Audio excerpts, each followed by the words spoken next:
Controversy in video games has always been there since the start.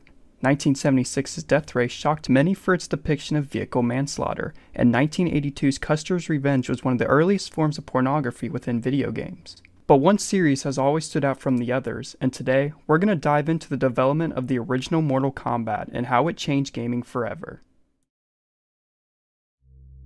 Mortal Kombat 1's development goes all the way back to 1991 with the release of Street Fighter II, a revolutionary fighter that brought mainstream success back into the arcades across America.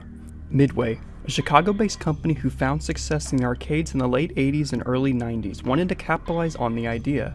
The project was at the helm of 4 employees: Ed Boon and John Tobias, both programmers, Dan Forden, a sound designer, and John Vogel, a graphic designer. Throughout its development, the game was based on Belgian actor Jean-Claude Van Damme and was intended to be a tie-in with his upcoming film Universal Soldier. Unlike Street Fighter II, which used cartoonish sprites, Midway instead used digitized actors, as several arcade titles Midway had developed made use of the technology. Unfortunately, Van Damme was forced to abandon the project due to having conflicts within licensing and also being at the peak of his career. Midway insisted on continuing, and hired many developers' friends within the company to help finish the project. The development lasted 8 months. In October of 1992, Mortal Kombat was officially released worldwide, except the game wasn't originally called Mortal Kombat.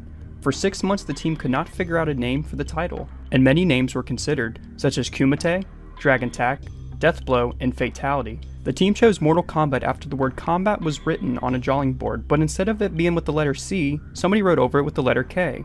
Steve Ritchie, a pinball designer for Midway, saw the word combat and said to Ed Boon, "Hey, why don't you name it Mortal Kombat?" And the name stuck.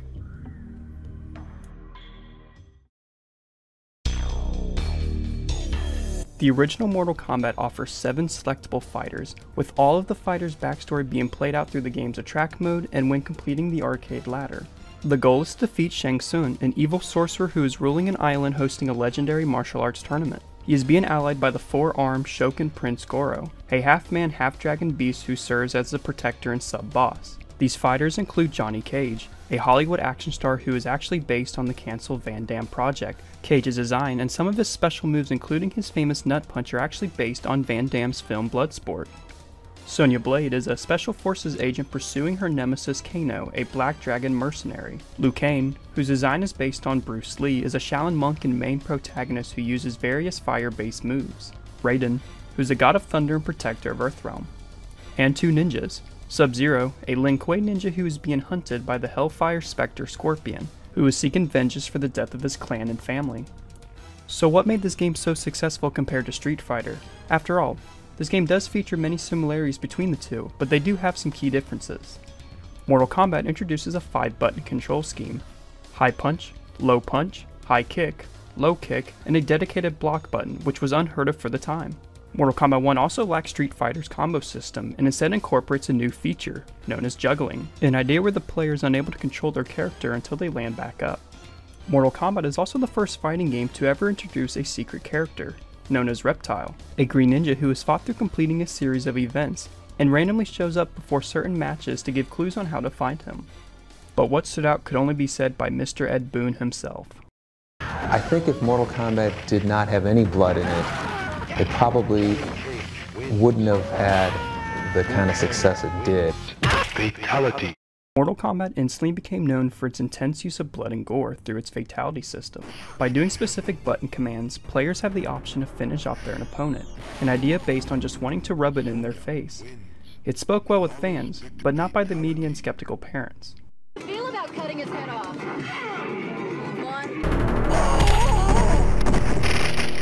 I don't think I'll have this at home, no. You don't think so? A little bit too violent. You look a little startled. Yeah, it's a little too violent, I think. That's pretty bad. That's just plain gross. Remember, this was 1992, the arcade scene was booming and these machines were found everywhere, especially at high public gatherings meant for kids. Kids in one area of the roller rink will do the hokey pokey in the Macarena, while other kids in the back are just ripping each other's heads off in Mortal Kombat.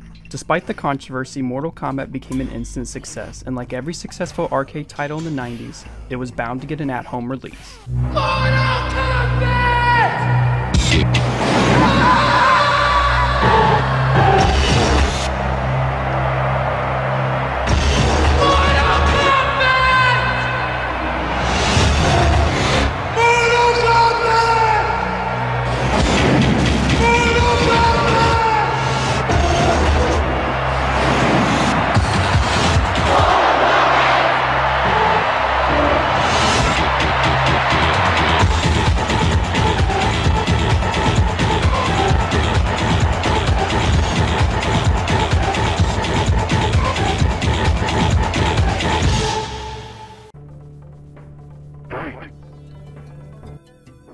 Midway handed the rights to Acclaim in 1993 to develop home ports of Mortal Kombat. 2 handheld and 2 home ports are released on what is now known as Mortal Monday, a reported $10 million ad campaign by Acclaim to help promote the product.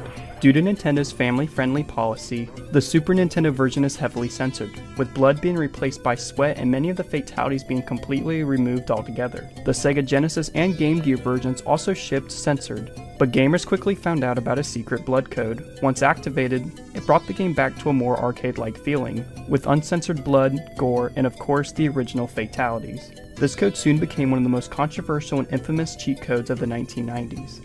And sparked a debate over the use of violence in video games and how it can affect children in society. Remember, this was back when there was no rating for video games. Despite Mortal Kombat on the SNES being heavily censored, it does not contain any sort of rating on the box. Sega's release of Mortal Kombat did have a rating system, however it was rated MA13, an age thought to be too low by many parents.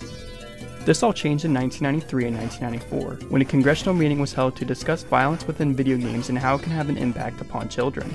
Mortal Kombat was one of the biggest targets, along with Sega's own Night Trap, an interactive movie for the Sega CD that also made use of very similar digitized actors.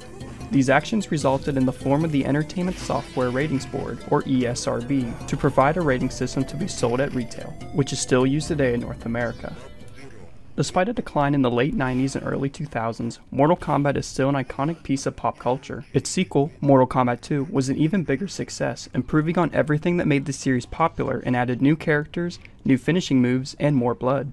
When Mortal Kombat 2 was ported to home systems, Nintendo and Sega learned from their mistakes, and Mortal Kombat 2 was released fully uncensored. For me, Mortal Kombat's always been about a shock value. It was one of the first adult franchises I got to experience as a kid, and even after 25 years, I'm still amazed on how such a quick project turned into a worldwide phenomenon. With new titles still being produced, I hope the series continues to build on what made it so memorable in the beginning, and I hope it just continues to keep shocking consumers.